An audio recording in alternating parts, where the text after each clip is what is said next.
This news update is brought to you by... Grab somebody and tell them hello.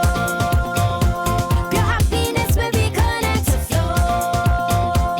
Smile and cheer because that is we flow. Grab somebody and tell them hello. With your hands in the air, hands in the air, hands in the air, hands in the air. This is how we flow, yeah. Grab somebody and tell them this is how we flow. Pure happiness will be connect to flow.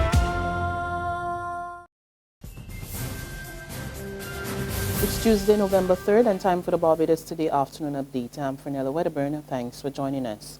Death by strangulation. That's the conclusion drawn by a Jamaican forensic pathologist following the discovery of the body of Marcelle Smith in a ravine at Halton, St. Philip. The acting crime chief, Livingston Eversley, says a post-mortem was conducted on her decomposed body yesterday. However, the autopsy gave no indication that she was sexually assaulted, contrary to speculation from some quarters. Smith went missing 3 weeks ago. Her car was later found in Chelston Park, Collodion Road, on October 18. Cherise Ricardo Omar Ince of Nursery No. 2, Forward St. Philip, has since been charged with the theft of her car and is currently on remand at Dodds. A man who has been on the police missing persons list for over a year will appear in court today on several serious criminal offences. 41-year-old Michael Marshall of the Bell St. Michael will answer to the charges including aggravated burglary in the District C Magistrates Court.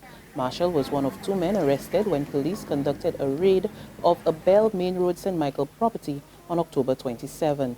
Lawmen reportedly seized a quantity of firearms and electrical items which were allegedly stolen. He went missing from his then address of Castle St. Peter back on Thursday, April 10. That's in 2014. A man in his 70s is lucky to be alive after a collision resulted in his vehicle plunging over a hill along Maxwell, Christchurch this morning. The Barbados Fire Service rescued the driver, whose name is not yet known, from his vehicle with the jaws of life. He reportedly sustained an injury across the head and was taken to the hospital by ambulance. A teacher has been charged with 2 offences relating to a 15-year-old girl. Ronaldo Dave Lewis of First Avenue, Fords Road, Country Road, St. Michael, was not required to plead to the indictable offences when he appeared in court yesterday. He was charged with committing an act of serious indecency with the girl on July 29 this year, or to having sexual intercourse with her on October 26. Lewis, who went before the District A Magistrates Court, was granted bail in the sum of $6,000 by Magistrate Douglas Frederick. The accused was ordered to stay away from the girl, and the case was adjourned until February 24 next year. Vice President of European Investment Bank for the Caribbean is due in Barbados today. This will be his first stop on a regional visit that also includes St. Martin and the Dominican Republic. While here, the EIB delegation will meet with President of the Caribbean Development Bank, Dr. Warren Smith, and sign an agreement to strengthen future cooperation between the 2 institutions. This agreement aims to bolster support for the sustainable economic development of the Caribbean and more specifically to support climate adaptation and mitigation initiatives in the region. There's regional and international news after this short break. Secure your future, be financially strong. Since 1983, we have been there for you. A smart range of products, great tax benefits. We're the solution to your hopes and your dreams. The Barbados Workers Union Cooperative Credit Union. The Barbados Workers Union Cooperative Credit Union. Humble beginnings to smart loans, smart savings. Save smart and borrow smarter. That's the move for me. Stability, prosperity. We're the solution to your hopes and your dreams. The Barbados Workers Union Cooperative Credit Union. The Barbados Workers Union Cooperative Credit Union.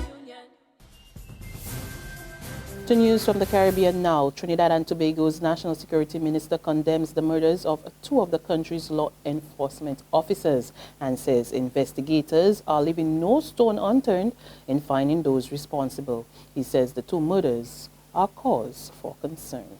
I'm deeply concerned that officers who dedicate their lives to protect and serve the citizens of Trinidad and Tobago are apparently being targeted by criminal elements. I use the word apparently because there's still not sufficient evidence to say that they are definitely being targeted. So apparently being targeted by criminal elements in Trinidad and Tobago. And I certainly want to extend my condolences to the families of both the soldier, Corporal Shallow of the Trinidad and Tobago Defense Force, and recently to Superintendent David Millett of the Trinidad and Tobago Prisons Service.